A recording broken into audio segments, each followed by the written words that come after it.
Islam, like a precious gem, has many beautiful facets. Join with us now as we discover the facets of Islam.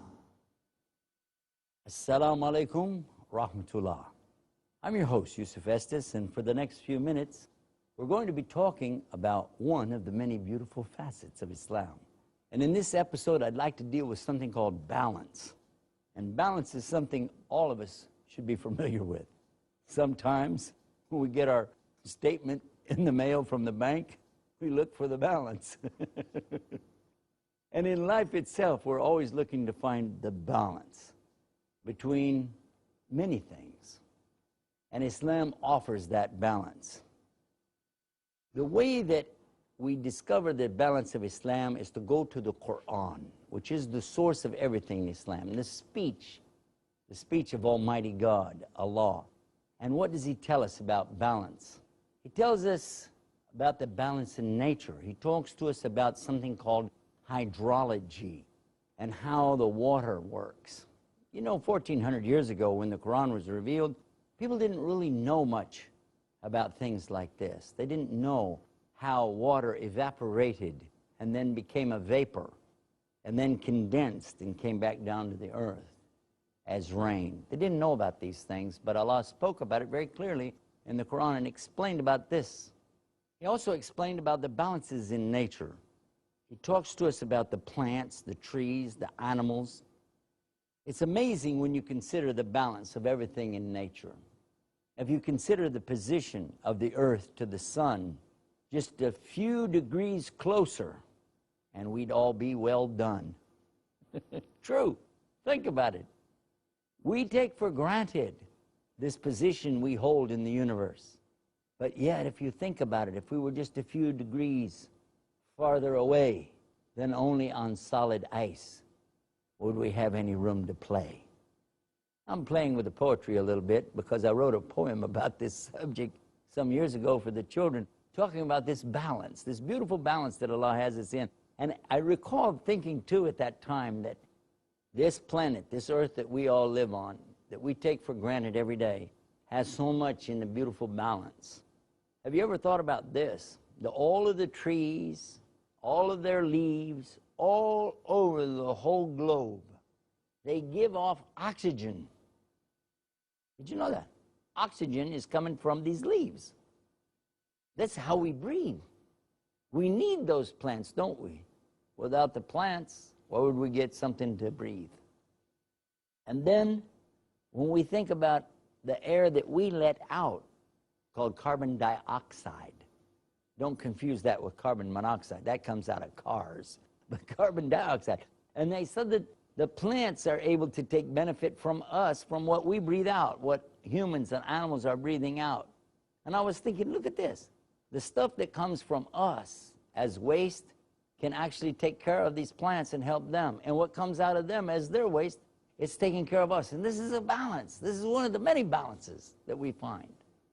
If we look to sizes, I'm amazed when I consider this, that a human being wouldn't know really what his position was in the universe if it weren't for two things, the telescope and the microscope. Now, when we take the telescope and we look to the planets, we look to the stars, and we discover many things, what we find is that all of these are spheres, orbs, and they're going in orbits, traveling around in these circles that they're going in. And you wonder, how does that happen? How did they get this direction? Where does it come from? Then when you take that microscope and you look under the microscope and you begin to consider things like molecules and atoms, and you learn that they also are little round things going around in these orbits, these cycles that they're going through. And look at this. We, the human beings, are right in between. In fact, we couldn't even see these if it weren't for the optical aid of the microscope and for the telescope. All of this helps us to realize how well placed and situated we are in the universe. When our Creator, Allah, made everything, He put us in the best of places.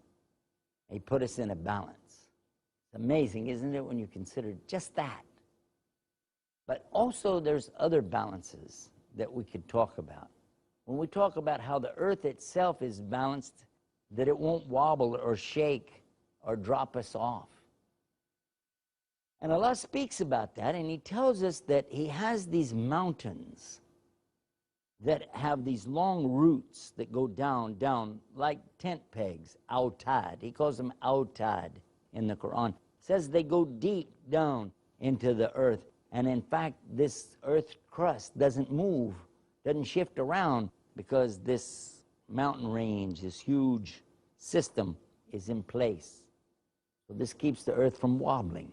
It also keeps the crust from shifting.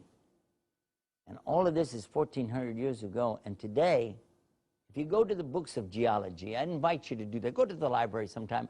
Check out some books on geology. It's very interesting to compare what we find in today's scientific studies and then compare that to the revelation of the Quran 1,400 years ago. Brand new discovery. Revelation, same thing. In fact, it tells us that those roots or those long tent pegs, they go down into the earth for miles and miles and miles. This is something nobody could have guessed. No one could have possibly made such a surmise those many years ago. So this is something really amazing, truly amazing. When we talk about the balance in nature, we talk about the balance in the creation, it's also important for us to talk about the balance of the human being. A human being is composed of more than just bones and flesh and muscle. A human being also has these nerves that cause him to react. And if those nerves get out of balance, then he has a problem. Some of the nerve endings are so sensitive that just blowing on them can cause him to be startled. Others have almost no sense that you can do almost anything and it really won't bother them. It depends on that part of the body, and how did anybody imagine that we would be so well balanced just in our nerves? And then think about this, the mind. How does the mind work? And scientists are still today trying to figure out what makes the brain work, what makes us tick, what's going on in that head. Psychiatrists, psychologists, counselors around the world are studying and thinking and trying on laboratory rats and monkeys to discover what makes the brain work and why is the animal so much different than the human. What is it that makes the human like they are? What's the balance? Where does that come from? And then there's the soul. We have the body, we have the mind, and we have the soul. Now this soul is something that some scientists will deny it even exists. And then there are those who will acknowledge, well, there's something, but they don't know what it is. But for sure, when the soul is not in balance, then the whole of the human being is not in balance. Because the soul is something that's, well, it's amazing, isn't it? In Arabic, we refer to it as nafs. The nafs, which is the inner desires and the things that we look for, we want. This, I need. That's the nafs.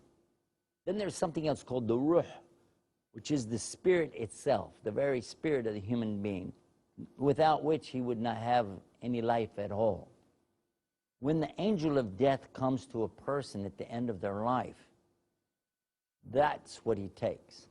He doesn't take out their brain, he doesn't take out their heart, but rather he removes the ruh. And when the ruh is gone, the whole thing ends. What happens next is, most of you have heard about this, called the Day of Judgment. Now, on the Day of Judgment, there's going to be a balance too. A balance of good versus bad. A scale would be brought and set there, and then a person's good deeds would be put on one side, and then their bad deeds on the other. And when the bad deeds outweigh the goods, this is a serious problem. It could indicate some severe punishment for the person. But then there's something else in this balance, and this is what you really love about Islam, isn't it? there is this thing called rahmah, the mercy of Allah, for those who really believed and they really did good works. They tried. They made mistakes, but still, they tried and they repented to Allah. And now all of a sudden, just their good belief in La ilaha illallah can be put on the scale on the other side and then give that balance, that beautiful balance. And this balance is one of the many of the facets of Islam. I want to think about that for a minute and take a break. Stay right where you are. We're going to be right back with more facets of Islam. Assalamu alaikum. I'm Yusuf Estes, your host here on Facets of Islam. We've been talking on the subject of balance. And balance is something very important. Balance in our lives, balance in nature, the balance that happens on the Day of Judgment, which we were just speaking about before the break. I want to come back to that, and I want to think about this, because in Islam we know that there are some things that a person can do which seem rather small here today, but they can be very big on the balance on the Day of Judgment. By the way, the scale or balance in Arabic is called al-mizan. Al-mizan. And it was said that a man would be brought and he would have no bad deeds. This is just a story to help us to understand something about the mercy of Almighty Allah. Said a man be brought on the Day of Judgment and he'd have no bad deeds, but he'd have a mountain of good deeds. Then they would bring out al-mizan, the balance. And on the one side, they would put all of his good deeds. And then on the other side, there wouldn't be anything. Therefore, look, it would be like this. But then they would take the mercy that Allah gave him for one eye, just one eye, and put it on the other side. And it outweighed all of his good deeds. He'll be asked, do you like to enter into paradise on your good deeds or on Allah's mercy? Look what he said. Considering all my good deeds, I would go in on that. But then after he sees this, he said, Allah's mercy is much more than all my good deeds, even for one eye. I'll go in on that. I want to remind you about something. One eye. If you cover up one of your eyes and look around the room. Just look around. Go ahead. I know it's a TV show. Do it. Just cover up your eye and look around the room. Just keep doing that for a minute, okay? What's going to happen, you're going to lose your depth perception. You will not be able to tell how far away something is from you because you only have one eye. But now, go ahead, take your hand off. Got it? Okay, now, look around the room and you see the depth? And that's because these two eyes are not exactly in the same place and your head is lined up in the center. So the way your brain is seeing this, you see depth. You're seeing three-dimensional or 3D. And this is something that in the movie business, in the film industry, in televisions, with cameras of any kind, they would love to be able to achieve this, but they can't. The screen that you're looking at right now is flat. And regardless of how we try to put an image up there to make it really look attractive, it's still flat. In order to get the true 3D perception with cameras, it's necessary to have them be stationary and have them fixed a certain way and positioned and don't move anything and then take your picture. But as soon as things start to move around, you lose it and you have to work to try to get it back. It's very difficult to do 3D. But look at this. Every day you're seeing 3D and you never even thought to say thank you to the one who gave it to you. This is what Allah is talking about when he talks about the ingratitude of a human being. They're not thankful even for the small things that he gives them. And your sight is no small thing. Consider that. Consider, too, that you see in color. Now, I don't know if you were watching a black and white TV set, but your eyes are designed so that you see in color. Another big gift that we get. What a beautiful, beautiful teaching in Islam to be appreciative and to say thank you to him for each and everything that we have. How can we properly balance these gifts that Allah has given us? And actually you can't. Because no matter what Allah gives you, there's nothing you can give him back that he needs. Allah has no needs. Allah doesn't eat, He doesn't sleep, He doesn't drink. So how can I balance this? How can I give back anything to Him? Well, obviously, it should be that I would ask Him, what does He want? What is it that He would like to have from me? And He's told us in His book, in no uncertain terms, what we can do. He says, وَمَا خَلَقْتُ الْجِنَّ وَالْإِنسَ إِلَّا لِيَعْبُدُونِ. Simply put, He only created us so that we would worship Him alone, without partners. Too many times we find people worshiping the creation. People are looking to the creation of Almighty Allah for something to worship, to say thank you to be grateful to, when in reality it should be to Him that they give all this praise and thanksgiving. If we could achieve that, if we could do that, then this would be something beautiful. The saying of La ilaha illallah. Try that with me. La ilaha illa Allah. La ilaha illallah. The saying of this on the Day of Judgment is very heavy on the balance, especially if you understand and you mean it, that there is none worthy of my worship, of my devotion, of my love and affection. None is worthy of that except Allah. Now, of course, we've been taught also in the balance of things to be appreciative to the human beings. As we learn from Islam, whoever doesn't thank the people, he doesn't thank Allah. So we must always say thank you to each other and be appreciative to each other for what the people are trying to do for us.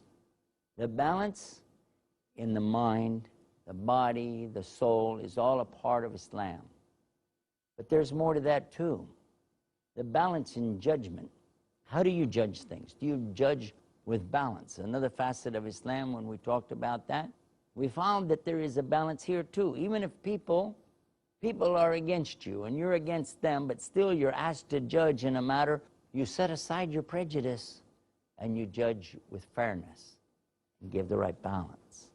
There's another aspect of this beautiful facet too, and that's the ummah of Islam, the nation itself of all the Muslims, because in Islam we know that it's the ummatan wasatan, the balanced nation. The balance meaning the middle path, taking the middle path, not being extreme to the left or extreme to the right, not being so extreme in your work that you don't have time for your family, but not being so extreme with your family that you don't have time for your worship, not being so extreme in your worship that you don't have time for the other things to keep the balance necessary in your life. This perhaps is one of the most important parts about understanding all the other things in life that are balanced, so that we can give proper time and devotion to our Lord, and at the same time proper time and devotion to our families, to our work, to society, and the people around us. Extremism is absolutely the opposite of this beautiful teaching, this facet of balance. One of the things that I came to know after getting into Islam is that the good Muslim looks for the things in Islam that put balance in his life and don't distort the beauty of the whole. Because Islam, by the way, also indicates something being whole and complete. When we see people who are spending a lot of time making money, that's what they do. They're very good at it. Or they're famous and they're very good at whatever they do in the entertainment industry. And people see that, and this is what the person does. They spend all the time in it. But then they have no time for their families. We're not surprised when we learn that these same celebrities, these same wealthy or famous people, their personal lives are in shambles. Why? Simply because they don't give the proper balance. When we see people who devote all their time to their family and they don't give proper time to their work, obviously they don't do well in business, do they? And if a person devotes all of his time in physical worship In other words, he goes to his church or he goes to his temple or his mosque and he spends all of his time. He's there, he's doing things that are nice, definitely good, but again, the family is home suffering. They're not getting their rights. We spoke about this early on when we talked about these facets of Islam, about giving the rights. The rights to the family is very important. How can I give my mother her rights if I never go see her? How do I give rights to my wife or my children if I'm constantly somewhere else, in another country, for instance? You have to have a balance in the life. Now, of course, we know that there are circumstances when a person is put into something that they can't help. It happens to me all the time. But still, I have to strive to find a balance. And when I come home to my family, I need to take time. I need to be with them. I need to listen. I need to be a part of what they're doing. And when I worship Allah, I need to focus on that. I need to really focus on my worship to Allah and not be busied with other things. So when you're in the masjid, if you're in your prayers, in your fasting, whatever you're doing for Allah, think about that. And then when you're at work, think about your work. And when you're playing and having fun, think about that. Any psychiatrist, any mental health counselor will tell you that this is the logical way to give a balance to your life. Be where you are. Think about what you're doing. And don't worry about the other things. You know, my father used to teach us that. He used to tell us that most of the things you worry about are not going to happen anyway. And it's true. It's very true. How many times have we worried and worried, this thing, it could be like this, it could be, and then we find it didn't happen. And the reason, because we're not balancing our life, we're using our time incorrectly. When we're in worship, think about Allah. When we're with our family, think about our family. When we're at work, do our work. Now, overall, this is overall, behind it all, we do think about Allah. We remember Allah in all that we do. And we thank Him for our family, and we thank Him for our job, for our education, for our position, whatever we have, we're very thankful to Him. We don't forget Allah, but we do try to keep this balance, this important balance, this beautiful facet of Islam. And I pray that Allah will always keep us well balanced as Muslims.